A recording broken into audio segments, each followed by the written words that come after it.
Tuan-tuan dan puan-puan, alhamdulillah, syukur kita pada Allah Subhanahu wa taala. Dengan keizinan daripada Allah Subhanahu wa taala, maka kita dapat lagi bertemu pada malam ni untuk kita membicarakan berkaitan dengan fardu ain, iaitu ilmu yang sepatutnya dituntut oleh setiap orang ataupun oleh setiap individu, yang mana bila kita mengatakan fardu ain, maka bagi mereka yang tak mempelajarinya, hukumnya adalah berdosa. Dan wajib bagi kita untuk mempelajari ilmu berkait fardu ain tersebut berkait dengan amalan seharian kita. Sebab itulah tuan-tuan, apa yang paling penting dari sudut pengajian kita tuan-tuan, saya banyak kali ulang, dan juga Majlis Agama Islam Negeri Pahang pun telah menetapkan setiap masjid mesti ada pengajian berkait dengan akidah, fiqh dan juga tasawuf. Kalau tuan-tuan ada 3 pengkuliah, ada 3 je ustaz yang mengajar di masjid tersebut, pastikan mana-mana tempat, mana-mana masjid, surau dan sebagainya ada mengajarkan berkait dengan 3 ilmu utama ni, supaya kita terlepas daripada dosa yang Allah Subhanahu wa taala berikan bagi mereka yang tak mempelajari fardu ain tersebut. Tuan-tuan dan puan-puan, ada satu tempat, saya tak nak sebutlah dekat mana. Ada satu tempat ni tuan-tuan, bila mana saya masuk ke tempat situ, dia bagi tahu apa dia, dekat tempat dia hanya ada 2 kali sahaja kuliah. 2 kali sahaja kuliah sebulan, bukan sehari, seminggu tuan-tuan. Dan pengajian yang ada hanyalah pengajian fiqh.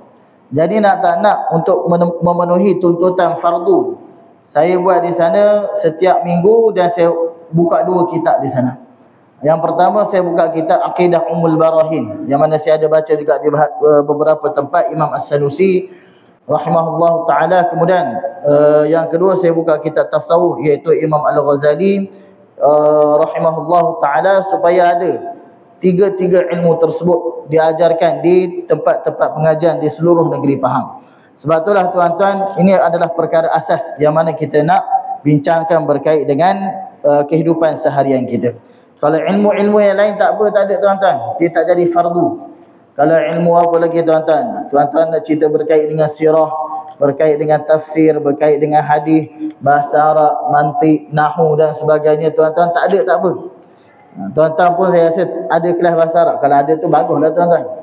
Tapi kalau tak ada pun tuan-tuan tak berdosa pun. Walaupun pertuturan kita dalam syurga nanti kita akan bertutur dalam bahasa Arab tuan-tuan bukan bisu. Kita akan pandai sendiri je nanti. Allah Ta'ala yang lancarkan lidah kita. Dekat dunia ni kita tak pandai bahasa Arab pun tak apa. Sebab apa? Dia bukanlah fardu. Yang fardu adalah kita kena mempelajari ilmu-ilmu yang Allah Ta'ala telah berikan susunan di kalangan ulama untuk kita menghadapi kehidupan seharian kita dalam keadaan mentaati Allah Subhanahu wa taala, itu akidah, fiqh dan juga tasawuf. Dan hari ini tuan-tuan kita akan sambung perbahasan daripada kitab Safinatun Najah. Dan kita akan sambung berkait dengan perkara-perkara ataupun permasalahan-permasalahan berkait dengan perkara yang menyebabkan mandi wajib. Sebelum ni tuan-tuan panjang lebar kita cerita berkait dengan apa? Berkait dengan haid. Berkait dengan haid tuan-tuan, kita cerita lebih kurang 4 majlis untuk selesaikan. Tapi saya rasa tu pun ringkas dah tu. Saya tak detailkan lagi tuan-tuan. Ada masalah apa dia?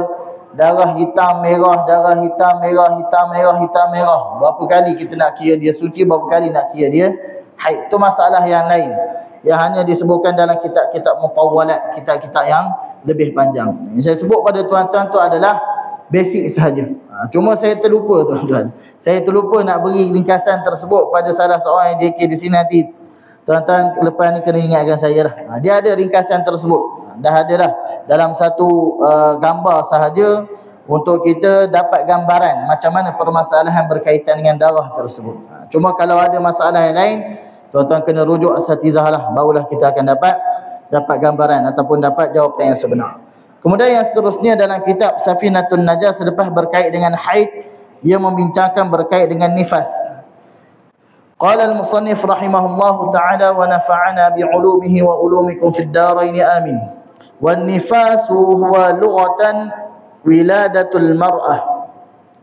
Nifas dari sudut bahasa adalah wiladatul mar'ah, iaitu wiladah, kelahiran orang perempuan, kelahiran perempuan. Wa syar'an, dari sudut syarak adalah ad-damul kharij aqiba faraghir rahimi minal hamli famata inqata adamun nifasi wajaba 'alaiha al-ghusl. Dan dari sudut syarak ni, dari sudut lughah kita tak bincang sangat, dari sudut bahasa. Dari sudut syarak adalah darah yang keluar selepas kosongnya rahim daripada kehamilan. Kosongnya rahim daripada kehamilan. Dengan makna apa tuan-tuan? Dengan makna kosongnya rahim sama ada keluar anak. Kosongnya rahim sama ada keluar apa? Seketul darah. Kosongnya rahim sama ada keluar segumpal daging. Sama ada anak tadi keguguran. Anak dia tak ada bentuk pun tuan-tuan. Tapi bila mana keluar daging tersebut, darah tersebut dan sebagainya, dan keluar darah selepas daripada kosong rahim tersebut, darah tu dikira sebagai nifas. Tuan-tuan kena perhati betul-betul. Bukan orang yang melahirkan anak dalam keadaan normal, maka bila dia keluar darah tu saja darah nifas. Tak semestinya. Boleh jadi orang yang keguguran, orang yang bukan gugur pun tuan-tuan, orang yang anak dia gugur dalam tempoh tak ada bentuk lagi dan sebagainya, kemudian keluar darah selepas daripada tersebut, juga dikenali sebagai nifas. Sebab apa? Rahimnya asalnya ada isi. Kemudian rahim tersebut kosong, maka pada waktu tersebut darah yang keluar dikenali sebagai darah nifas. Ini kita sebut berkait dengan nifas. Kemudian tuan-tuan, ni berkait dengan perempuan lah. Orang perempuan tuan-tuan banyak perkara berkait dengan mandi wajib ni. Orang lelaki ada bercampur dengan perempuan, tapi perempuan sendiri tak ada campur dengan lelaki. Termasuklah haid dengan nifas yang kita bincangkan. Kemudian tuan-tuan, perkara yang kita kena tahu berkait dengan nifas ni sedikit. Dia ada sebenarnya, kalau dalam berkait dengan hukum haid ni tuan-tuan, dia akan bincang ahkamul haid wan nifas wal istihadah. Haid, nifas, istihadah. Sebab apa? Darah nifas ni tuan-tuan pun banyak yang keliru lagi di kalangan masyarakat kita. Ramai yang keliru lagi tuan-tuan di kalangan masyarakat kita. Orang lelaki mujur tuan-tuan, kita tak keluar darah nifas, beranak pun tidak tuan-tuan. Orang perempuan bila mana keluar darah nifas, tapi sebenarnya dalam tempoh waktu tertentu dia sebenarnya dah kena solat, tapi dia tidak solat, maka dia akan dikira sebagai orang yang meninggalkan solat. Sebab apa? Sebab dia tak tahu, sebab dia jahil terhadap perkara yang berlaku terhadap diri dia sendiri. Sebab tu wajib untuk mengaji fiqh. Bila kita cakap berkait dengan nifas, dia ada waktu apa? Dia ada waktu maksimum dia, dan juga dia ada waktu minimum dia, dan dia ada juga waktu kebiasaan dia. Sama juga macam haid. Macam haid tuan-tuan kita bincang sebelum ni, maksimum dia berapa lama? 15 hari 15 malam. Minimum dia berapa lama? 1 hari 1 malam ataupun 24 jam. Kebiasaan dia berapa lama? 7 ataupun 8 hari. Itu haid. Tapi nifas berbeza. Maksimum nifas berapa hari? Maksimum nifas 60 hari. Tak boleh lebih. Kalau lebih tuan-tuan, maksudnya apa? Orang perempuan tersebut darah dia bercampur dengan istihadah sebenarnya. Darah dia bercampur dengan istihadah. Darah dia tadi nifas bercampur dengan istihadah. Boleh jadi nifas dia 40 hari je. Baki daripada hari tersebut sampai hari ke-70 adalah istihadah. Jadi daripada 40 tu dia kena, daripada 41 dia kena salat sampailah darah yang terakhir dia keluar. Kemudian minimum nifas berapa hari? Minimum nifas adalah lahzah ataupun sedetik. Saya sedemah sedetik lah, ataupun sejenak sedetik lah tuan-tuan. Sedetik, lahzah, sikit saja keluar. Sebab itulah tuan-tuan, Fatimatul Zahra. Fatimatul Zahra ni tuan-tuan, gelaran beliau adalah Al-Batul. Fatimah anak Nabi SAW. Fatimatul Zahra, gelaran beliau adalah Al-Batul. Kenapa Al-Batul? Beliau ni adalah orang yang tak keluar darah haid. Dan ketika mana Fatimatul Zahra melahirkan anak, disebutkan oleh ulama apa dia? Beliau melahirkan anak pada waktu pada waktu asar. Melahirkan anak pada waktu asar, waktu maghrib beliau dah solat dah pun. Sebab apa? Nifas tu ada, tapi darah nifas Fatimah sedikit sahaja. Sebab apa? Fatimah, kata ulama, sebahagian ulama mengatakan beliau ni tak keluar darah haid. Beliau tak keluar darah haid. Kebiasaan nifas berapa hari? Kebiasaannya adalah 40 hari. Ni tuan-tuan, kita kena perhati molek. Kebiasaan masyarakat kita tuan-tuan, bila mana selepas melahirkan anak, Mereka menyangka bahawa sebelum sampai 40 hari maka mereka tak perlu solat walaupun darah dah tak keluar. Ni sebahagian daripada masyarakat kita berpandangan macam tu. Saya sebut sebab apa tuan-tuan? Sebab saya dengar sendiri daripada mulut muslimat yang tempat saya mengajar. Dia mengatakan apa? Selama ni mereka beranggapan bahawa tak sampai 40 hari maka pada waktu tersebut mereka tak boleh solat. Sedangkan kalau darah tu dah tak ada, mereka pun beranggapan tak sampai lagi 40 hari ni, tak perlu solat. Tu pandangan yang salah tuan-tuan. Bahkan tuan-tuan, kalaulah nanti tuan-tuan kena tengok isteri ni tak pastilah kan, anak-anak ke menantu ke.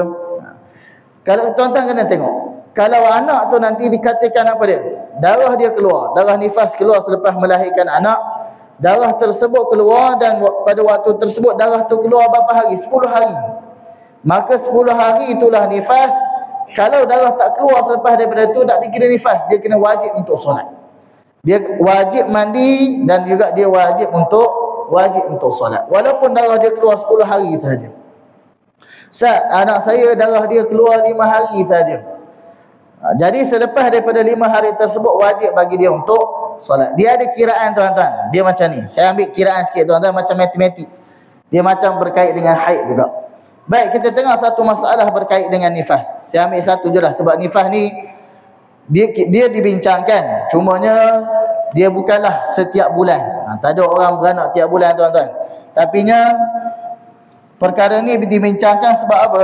Kalaulah berlaku masalah ni, dia akan menyebabkan apa? Menyebabkan puasa dan salat seseorang sama ada dia buat ataupun dia tinggalkan.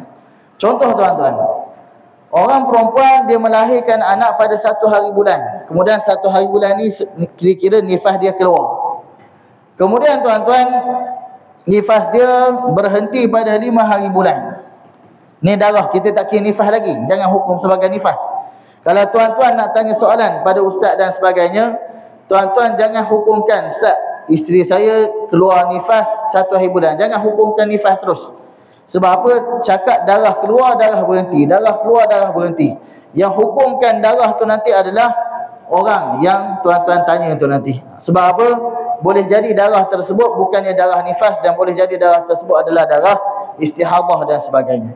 Baik, darah keluar 1 hari bulan, berhenti pada 5 hari bulan. Baik, 5 hari bulan apa dia kena buat?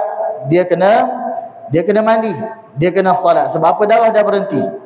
Kemudian darah keluar semula 7 hari bulan, katakan.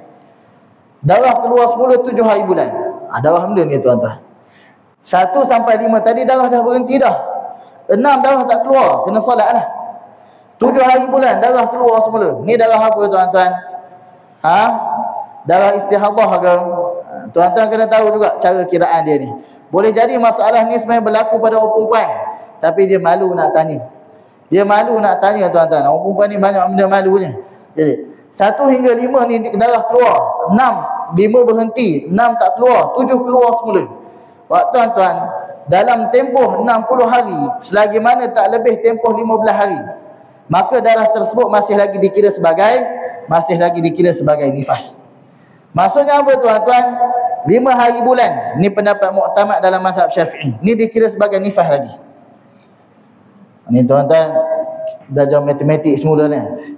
Kiraan ni memang lebih kurang macam matematik tuan-tuan. Tuan-tuan kena belajar geometri, algebra dulu tuan-tuan, sekolah menengah. Baik, 1 hingga 5 hari bulan ni kira darah nifas. 6 ni tuan-tuan kena mandi, kena salat. Sebab apa? Tak tahu lagi. Tak boleh nak hukumkan lagi. Kalau bulan puasa, kena puasa. Kemudian kalaulah 7 hari bulan ni keluar darah, dan dalam tempoh darah tadi berhenti tak lebih lagi 15 hari. Kenapa 15 hari? Sebab 15 hari adalah tempoh suci untuk haid. Jadi tak lebih lagi 15 hari, maka darah yang keluar selepas daripada waktu tersebut adalah darah nifas. Jadi ni kalau 6 hari bulan, 5 hari bulan dengan 6 hari bulan ni, dia solat, dia puasa. Apa berlaku pada solat dia? Solat dia tu tak perlu qada lah, sebab solat ni memang tak sah dah. Tapi puasa yang dia buat, apa yang berlaku pada puasa tersebut? Puasa tersebut terbatal, dan dia kena qada balik puasa 6 hari bulan tersebut. Kemudian kita buat jalan cerita tuan-tuan. Bukan jalan cerita sangat, kita buat flow dia. Baik, 1 hingga 5 hari bulan saya nak rangkumkan masalah berkait dengan nifas ni dalam satu jadual sahaja supaya kita tak berminggu-minggu. Sebab nifas ni dia tak banyak sangat macam haid. Sebab apa? Kalau tuan-tuan dah faham berkait dengan haid, nifas ni lebih kurang je kalau dalam bab istihadah tu nanti. Kemudian 7 hari bulan ni darah keluar semula. Kemudian 10 hari bulan darah berhenti balik. Ni tuan-tuan, masalah banyak dia ni. 10 hari bulan darah berhenti balik. Apa dia perlu buat kalau darah berhenti? Dia kena mandi, dia kena salat. Sebab apa? Dia tak tahu selepas daripada waktu tersebut adakah darah akan berhenti ataupun keluar semula. Okey, baik. 10 hari bulan darah berhenti. 11, 12, 13, 14, 15 tak keluar darah. Keluar semula darah 30 hari bulan. 30 hari bulan masih lagi dalam tempoh maksimum nifas. 30 hari bulan. Maksudnya apa? 1 hingga 5 darah keluar. Ni kira nifas lah. 6, 7 tadi, bila mana 6 tadi darah dia tak keluar, 7 darah dia keluar, maka dikira 6 tadi masih lagi nifas. Kalau dia puasa, dia kena ganti balik puasa tadi. 8, 9, 10. 10 ni darah berhenti. 8, 9 ni darah masih keluar, nifas lah. 10 darah berhenti. 11, 12, 13, 14 sampai 30 darah keluar semula. Darah ke-30 ni darah apa pula? Darah ke-30 ni darah apa pula? Macam saya sebut tadi tuan-tuan. Kalau dia telah melebihi 15 hari, maka dia akan iktibar darah apa? Dia akan diiktibar sebagai darah haid. Sebab apa? Sebab dia dah suci 15 hari. Dia dah suci paling kurang 15 hari. Tuan-tuan tengok. 10 hingga 20 hari bulan, dah 10 hari dah. Hingga 25 hari bulan, dah 15 hari. Jadi 26, 27, 28, 29, 30. Lebih kurang 20 hari jarak tempoh antara darah berhenti tersebut. Maka hari yang ke-30 ni adalah darah haid. Hari yang ke-30 ni adalah darah haid. Tuan-tuan kena faham berkait dengan bab ni. Sebab apa? Kadang-kadang orang keliru. Darah dia keluar, darah dia berhenti, darah keluar, darah berhenti, darah keluar, darah berhenti, maka pada waktu tersebut ada kiraan dia. Secara mudahnya tuan-tuan, kalau masih lagi dalam tempoh 60 hari, maka dikira sebagai apa? Dikira sebagai nifas selagi mana tak lebih 15 hari. Selagi mana tak lebih 15 hari. 40 hari ni kebiasaan. 40 hari ni kebiasaan, jangan kena ambil 60 hari. Tapi tuan-tuan, katakan darah dia sentiasa keluar sampailah hari yang ke-berapa? Sampailah hari yang ke-70. Darah dia keluar semua. Adakah sampai hari ke-70 ni adalah nifas? Tak tentu tuan-tuan. Sebab apa? Ini adalah permasalahan darah nifas yang bercampur istihadah. Maksudnya apa? Kena tengok pada hari ke-60. Pada hari ke-60, adakah hari ke-60 dengan hari ke-61 darah tersebut bercantum? Kalaulah hari ke-60 dengan hari ke-61 ni darah tersebut bercantum, maksudnya darah tersebut bersambung, maka ini adalah masalah nifas yang bercampur dengan apa? Nifas yang bercampur dengan istihadah. Maka kena tentukan macam mana dalam bab haid. Ada berapa penentuan? Ada 7 penentuan. Yang pertama mumayyizah, yang kedua ghairu mumayyizah. Mumayyizah pula kita pecah, minta maaf. Yang pertama mubtadaah, yang kedua mu'tadah. Tapi adalah mubtadaahan. Mumayyizah dan ghairu mumayyizah. Ghairu mumayyizah pula dia kena tengok dia punya bentuk darah, likat darah, warna darah dan juga bau darah tu sendiri. Jadi tuan-tuan, kalau katakan 60 hari bulan ni masih lagi keluar darah sampai 61 hari bulan, tapi dia katakan, Ustaz, sebenarnya waktu 40 hari bulan darah saya daripada warna merah dah berubah kepada daripada warna hitam dah berubah kepada warna merah. Maka tuan-tuan, sebenarnya waktu ni adalah waktu perubahan darah tersebut. Start daripada 40 hari bulan ni adalah istihadah. Start daripada 40 hari bulan ni adalah istihadah sampai ke 60 hari bulan. Kemudian tuan-tuan, penentuan darah selepas daripada itu adalah apa dia? Kalaulah darah tersebut lebih daripada tempoh 15 hari, maka darah selepas daripada waktu tersebut boleh diiktibar sebagai haid. Ataupun darah yang belum sampai tempoh tersebut boleh diiktibar sebagai istihadah. Ini tuan-tuan sedikit permasalahan berkait dengan nifas. Memang tuan-tuan kita akan rasa benda ni agak susah. Memang susah sikit tuan-tuan. Kami waktu belajar pun nak memahamkan pun pening kepala tuan-tuan. Waktu belajar. Ni tuan-tuan, kalau kita first time dengar. Kalau kita first time dengar, first time tahu. Sebab itulah tuan-tuan, fiqh ni dia bukan sekadar permasalahan untuk kita beramal. Beramal tu betul. Tapi fiqh yang sebenar bila kita belajar tuan-tuan, dia sebenarnya membina malakah. Dia membina malakah, membina pemikiran kita. Macam mana fiqh tu ulama fikir sampai hukum dia boleh jadi macam ni supaya kita semua dapat beramal dengan hukum tersebut. Ni tuan-tuan antara masalah berkait dengan nifas. Baik, kemudian sekejap je lah tuan-tuan. Nanti kalau saya sambung lama-lama lagi, dia jadi 4 majlis macam hari tu. Yang seterusnya, wal wiladah hiya infisalul walad, hiya infisalul waladi 'anil rahimi, famata infasala jami'u ma fir rahimi min al waladi faqad wajaba al ghusli walau lam taraddami. Baik, wiladah ni apa tuan-tuan? Wiladah ni bukan darah wiladah. Bila saya tanya dekat pelajar ni tuan-tuan, apa maksud wiladah? Wiladah ni adalah darah ketika melahirkan anak. Bukan tuan-tuan. Wiladah ni adalah apa? Wiladah ni adalah melahirkan tu sendiri. Bila mana tuan-tuan seseorang melahirkan anak, maka pada waktu tersebut walaupun darah tak keluar, dia wajib untuk mandi. Dia wajib untuk mandi. Sebab apa? Wiladah tu sendiri adalah perkara yang mewajibkan seseorang untuk apa? Seseorang untuk mandi. Jadi wiladah ni adalah infisalul waladi 'anil rahimi, terpisah anak daripada rahim. Famata infasala jami'u ma fi ar-rahimi min al-waladi faqad wajaba al-ghusli walau lam taraddami.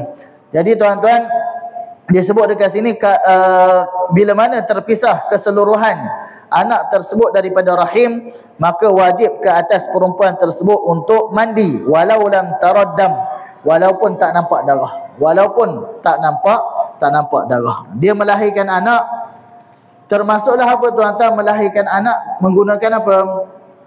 Scissor. Menggunakan scissor. Mana? Bedah tuan-tuan. Tetap kena mandi wajib. Sebab apa? Pisah anak daripada ibu. Baik. Tu yang seterusnya. Kemudian, ini adalah tadi perempuan sahaja. Ini adalah lelaki dan juga perempuan. Yang seterusnya adalah wal mautu. Apa tuan-tuan wal mautu? Maut ataupun meninggal dunia. Famata matal muslimu ghairu syahidi zakaran kana aw unsa saghiran aw kabiran wajaba taghsiluh. Kematian, ketika mana mati seseorang muslim, meninggal dunia seseorang muslim ghairu syahidin, bukanlah orang yang syahid. Tuan-tuan, dua keadaan seseorang tersebut tak perlu untuk dimandikan kalau dalam kitab fiqh.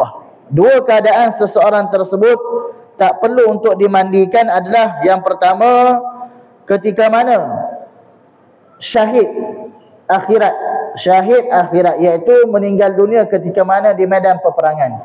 Syahid ni pula tuan-tuan bahagi kepada apa? Syahid ni pula bahagi kepada 3. Syahid, kita cerita berkait dengan syahid tuan-tuan kan. Syahid pula kita boleh bahagi kepada 3. Yang pertama tuan-tuan adalah syahid dunia. Syahid dunia. Yang kedua adalah syahid akhirat. Yang ketiga adalah syahid dunia dan akhirat. Yang tak perlu dimandikan mana? Yang tak perlu dimandikan adalah syahid dunia dan akhirat dan juga syahid dunia. Baik.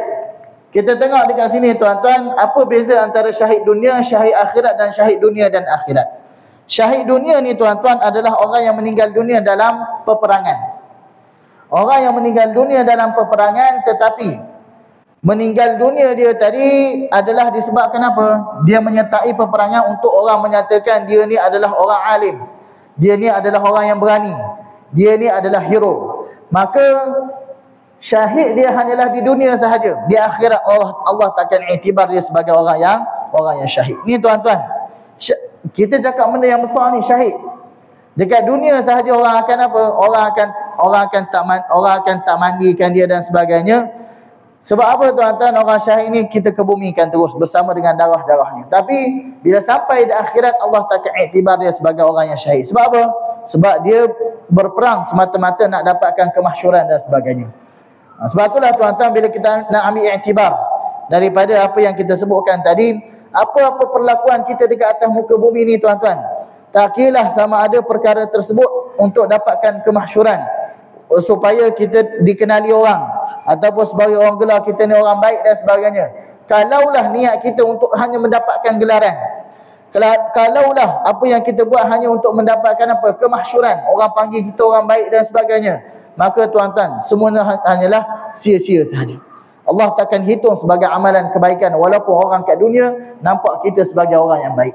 Jadi tuan-tuan, tak lain tak bukan, semuanya kena apa tuan-tuan? Kena mujahadah untuk lawan nafsu dan juga syaitan yang sentiasa cocok pada diri kita. Yang kedua tuan-tuan, syahid akhirat. Syahid akhirat ni adalah orang yang meninggal dunia di dunia, tetapi dia diuruskan sebagaimana orang yang meninggal dunia yang biasa. Tetapi dekat akhirat Allah akan hitung dia sebagai orang yang mati syahid. Ini adalah termasuk orang yang meninggal dunia disebabkan apa? Disebabkan kematian ataupun masalah dalam perut. Contohnya apa tuan-tuan? Sekarang ni ramai orang ada kanser, ataupun orang meninggal dalam keadaan melahirkan anak, orang yang meninggal dalam kebakaran, orang yang meninggal dalam keadaan mati lemas, orang meninggal dalam keadaan terhempak dengan bangunan dan sebagainya. Semua tu dikira sebagai syahid. Tapi bila mana dia meninggal dunia, kita jumpa dia mati lemah, kita kena mandi tak tuan-tuan? Kita kena mandikan dia, kita kena kafankan dia, kita kena solatkan dia. Sebab apa? Syahid dia hanyalah di akhirat saja. Di dunia dia kena uruskan sebagaimana orang biasa. Syahid akhirat, dunia dan akhirat ni tuan-tuan, orang Islam yang berperang di jalan Allah Ta'ala dan dia meninggal dunia, maka pada waktu tersebut kita tak mandikan dia, kita tanam dengan darah-darah dia tersebut, kemudian di akhirat Allah akan hitung dia sebagai orang yang mati di jalan Allah Ta'ala, orang yang mati syahid. Tuan-tuan dan puan-puan, kami di Jordan ada beberapa tempat ma'rakah, ada beberapa tempat peperangan. Antara tempat peperangan tuan-tuan, mungkin tuan-tuan pernah dengar, dah diceritakan oleh asatizah berkait dengan perang, adalah perang Mu'tah. Tuan-tuan pernah dengar perang Mu'tah kan? Perang Mu'tah ni tuan-tuan adalah salah satu perang yang mana digelar sebagai ghazwah. Tapi Nabi tak hadir. Nabi tak hadir perang Mu'tah. Tuan-tuan, saya naik bas nak pergi ke Madinah tuan-tuan, nak pergi ke Madinah, nak pergi ke Mekah, naik bas. Bukan kita cerita jalan kaki tuan-tuan zaman Nabi. Naik bas tuan-tuan ke Matu Buntut tuan-tuan. Sebab apa? Nak tiket murah, 30 jadi 50 jadi, lebih kurang RM300 je pergi balik. Pergi balik RM300. Murah lah tuan-tuan kan. Masuk sana beli visa pelancong lah, boleh hejaz sendiri je. Kemudian tuan-tuan bayangkan, Nabi arahkan tentera-tentera ni untuk pergi mana? Untuk pergi memerangi tentera Rom di mana? Dia Mu'tah. Mu'tah ni tuan-tuan perjalanan kalau naik bas lebih kurang 24 jam. Tuan-tuan bayangkan perjalanan Nabi dan perjalanan sahabat-sahabat Nabi SAW berbulan makan masa untuk sampai ke medan peperangan tersebut. Dan di medan peperangan tersebutlah tuan-tuan syahidnya tiga sahabat yang besar. Dan perkuburan mereka ada dikebumikan di sana. Ada satu tempat tuan-tuan, nama tempat tersebut Mazar. Nama tempat tersebut Mazar, bukan Dr. Mazar tuan-tuan, Mazar. Bukan Dr. Mazar tuan-tuan, saya tak sebut nama orang. Nama tempat tersebut Mazar. Waktu satu hari dulu Habib Umar, dia ada datang Jordan. Dia pergi ke Mazar tersebut untuk ziarah makam-makam sahabat ni. Antara makam sahabat tuan-tuan siapa dia? Yang pertama Ja'far bin Abi Talib, sepupu Nabi sendiri, atau digelar sebagai Ja'far At-Tayyar. Kenapa dia digelar sebagai Ja'far At-Tayyar? Ja'far ni tuan-tuan ketika mana peperangan tersebut, tangan kanan kena potong, dia pegang panji dengan tangan kiri. Tangan kiri kena potong, dia pegang panji dengan apa? Dengan peluk dia. Kemudian bila mana tangan kanan dan kiri kena potong, kemudian Ja'far syahid pada waktu tersebut. Sahabat nampak, Nabi nampak Ja'far ni apa? Allah gantikan tangan kanan dengan kiri ni dengan apa? Dengan sayap dalam syurga. Ja'far At-Tayyar. Sebab apa? Itu adalah kematian syahid yang sebenar, iaitu syahid di medan peperangan yang Allah janjikan syurga bagi mereka. Sebab itulah tuan-tuan, kita nak syahid di medan perang ni tuan-tuan, kena pergi mana? Palestin lah tuan-tuan. Tapi nak masuk pun Nak masuk pun tak lepas tuan-tuan kan. Kita nak pegang senapah pun, nak tarik picu pun tak berapa nak reti tuan-tuan kan. Jadinya kita memadailah dengan daya usaha kita sendiri untuk kita dapatkan kematian yang baik di sisi Allah Subhanahu wa taala. Kemudian zakaran kana aw untha saghiran aw kabiran wajib taghsiluh. Sama ada lelaki dan perempuan, kecil ataupun besar, wajib untuk dimandikannya. Wa huwa fardu kifayah ala man alima bi mautihi. Hukum mandi jenazah ni apa tuan-tuan hukum dia? Hukum dia fardu kifayah. Fardu kifayah dengan mana apa? Kalau dah ada seorang, ni tuan-tuan tempat kita ni meninggal seorang. Meninggal seorang tuan-tuan, tak adalah seorang mandikan dia. Tak adalah seorang uruskan jenazah dia, semua berdosa. Semua berdosa. Sebab apa? Sebab hukum memandikan jenazah, menguruskan jenazah adalah fardu kifayah. Tapi di kalangan kita ni tuan-tuan, ada seorang meninggal dunia. Bukan di kalangan dalam masjid lah, orang kampung kita. Kan doa pula tuan-tuan. Orang kampung kita ni tuan-tuan ada yang meninggal dunia. Kemudian ada seorang diuruskan, orang yang tak nak lah dia tu hidup dulu lah, menyusah korang je. Contohlah tuan-tuan kan. Hidup dia tu menyusah korang dulu, dia curi motor kau, dia curi kereta kau, malas mandi ke dia. Tapi ada seorang lah, tak apalah, saya pergilah mandi ke dia. Semua orang terangkat daripada dosa. Sebab apa? Menguruskan jenazah ni adalah fardu kifayah. Kalau ada seorang je uruskan, maka orang lain terangkat daripada dosa daripada Allah Ta'ala. Fardu kifayah ni juga tuan-tuan, hukum apa? Hukum muktamad dalam mazhab Syafi'i untuk solat jemaah. Sebab itulah tuan-tuan kita sebut apa? Kalau dalam satu kampung langsung tak ada orang solat jemaah, satu kampung tadi dia iktibar sebagai orang yang berdosa. Sebab itulah tuan-tuan muktamad dalam mazhab Syafi'i lah. Muktamad dalam mazhab Syafi'i. Pendapat yang lain dia mengatakan solat jemaah ni adalah sunat sahaja. Tapi Imam Abu Hanifah tuan-tuan, solat jemaah ni wajib. Nak buat solat fardu kena jemaah. Dia tu lagi berat tuan-tuan kalau kita nak main campur aduk mazhab tu. Tapi kita ambil mazhab kita tuan-tuan, fardu kifayah, salat berjemaah dan juga mandi jenazah tadi. Termasuklah mandi jenazah, solat jenazah, uruh jenazah, tanam jenazah dan sebagainya. Tempat kita ni tuan-tuan alhamdulillah kita ada badan khairat kematian dan sebagainya. Semua tu tuan-tuan adalah apa? Adalah saham bagi kita untuk kita bertemu dengan Allah Ta'ala. Tuan-tuan, bila saya sebut khairat kematian tu kan, kita kena faham tuan-tuan, bila kita masuk khairat kematian, saya bukan nak promote khairat kematian dan sebagainya. Tuan-tuan dah masuk tu baguslah. Khairat kematian ni tuan-tuan, dia akad apa yang kita guna? Kita tuan-tuan kena tahu akad apa kita gunakan. Dia adalah akad apa? Dia adalah akad tabarruk tuan-tuan. Tabarruk ni dengan mana apa? Dengan makna kita kumpul duit ramai-ramai tuan-tuan, niat kita sedekah, bukan kita nak balik. Niat kita hanyalah untuk sedekah. Bila mana salah seorang daripada di kalangan kita yang masuk khairat tersebut meninggal dunia, maka duit tadi digunakan untuk dia dan kita pun dapat saham pahala tuan-tuan. Kita pun dapat saham pahala. Macam tu juga dengan apa tuan-tuan, kalau tuan-tuan masuk, bukan saya nak promote tuan-tuan, masuk takaful dan sebagainya, itu pun akad tabarruk tuan-tuan. Kita kena faham lah. Bila mana kita kumpulkan duit, kita bayar bulan-bulan, ada orang dia tipu musibah, dapat duit pada dia, maka kita pun akan dapat saham pahala. Sebab apa? Sebab kita niatkan akad tadi adalah akad sedekah, untuk kita sama-sama bantu satu sama lain. Okey, baik. Jadi tuan-tuan kena faham lah. Tu dalam bab muamalat. Muamalat mungkin Syarwadi ikut ajar di sini kan. Saya tuan-tuan, habis ibadat nanti insya-Allah kita masuk muamalat. Biar tuan-tuan pening lagi kepala. Tuan-tuan, muamalat ni banyak kena main dengan bank, main dengan sistem dan sebagainya. Benda tu dia agak teknikal lah. Nanti kita cerita lain lah. Kita peningkan kepala untuk ni dulu. Baik. Fayasqutu bi fi'li wahidin minhum. Amma syahidu wa huwa man mata fi ma'arakatil kuffar fayahrumu taghsiluh. Adapun orang yang syahid yang meninggal dunia di peperangan pada peperangan dengan orang kafir, fayahrumu taghsiluh, maka haram untuk dimandikannya. Haram untuk mandikan jenazah orang yang syahid.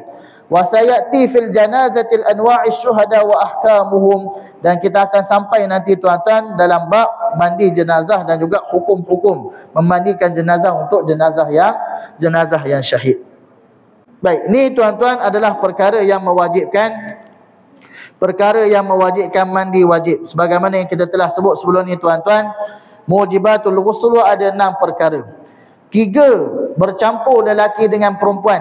3 hanyalah khusus untuk perempuan sahaja. Yang pertama, ilajul hasyafah fil farji, pertemuan ataupun dalam kitab fiqh yang lain disebut pertemuan 2 alat kelamin. Kita dah bincang tuan-tuan, pertemuan dua alat kelamin ni bukanlah kalau bertemu macam tu tuan-tuan tak dikira sebagai kena wajib mandi lagi. Mesti hasyafah tu masuk dalam farash. Hasyafah ni apa tuan-tuan? Orang lelaki tu punya.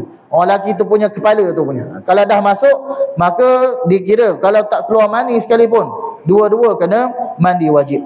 Yang kedua khurujul mani, ni bagi lelaki dan perempuan. Yang ketiga haidu. Yang ketiga haid, nifas, wiladah ni untuk orang perempuan sahaja. Dan yang keenam adalah al-mautu untuk lelaki dan juga perempuan. Ada je 6 perkara ni tuan-tuan wajib seseorang tadi untuk mandi. Kita nak cerita benda tu je. Bila adanya 6 perkara ni, maka wajib seseorang tadi untuk mandi. Dan kita telah sebut juga sebelum ni, 5 perkara tersebut mesti kena ada niat daripada diri sendiri. Satu je niat daripada orang lain. Bila tuan-tuan? Mandi jenazah dah tuan-tuan. Jenazah tu niat semula, bangun semula kita, lari kita tuan-tuan. Sebab apa?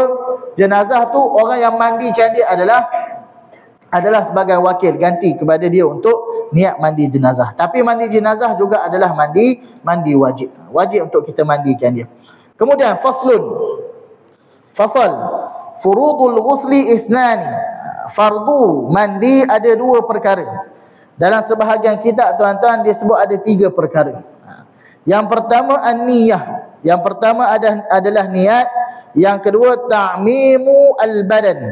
Yang kedua adalah meratakan air ke seluruh badan. Tu sahaja 2. Yang ketiga tuan-tuan sebahagian kitab. Pertama kitab Jawi, tak silap saya kitab Idaman Penuntut. Ni kitab Jawi, kitab pondok. Menyatakan yang ketiga adalah apa dia? Menanggalkan najis daripada, menanggalkan kotoran daripada badan. Itu salah satu dia tambah rukun yang ketiga. Cumanya Imam Nawawi sebutkan apa dia?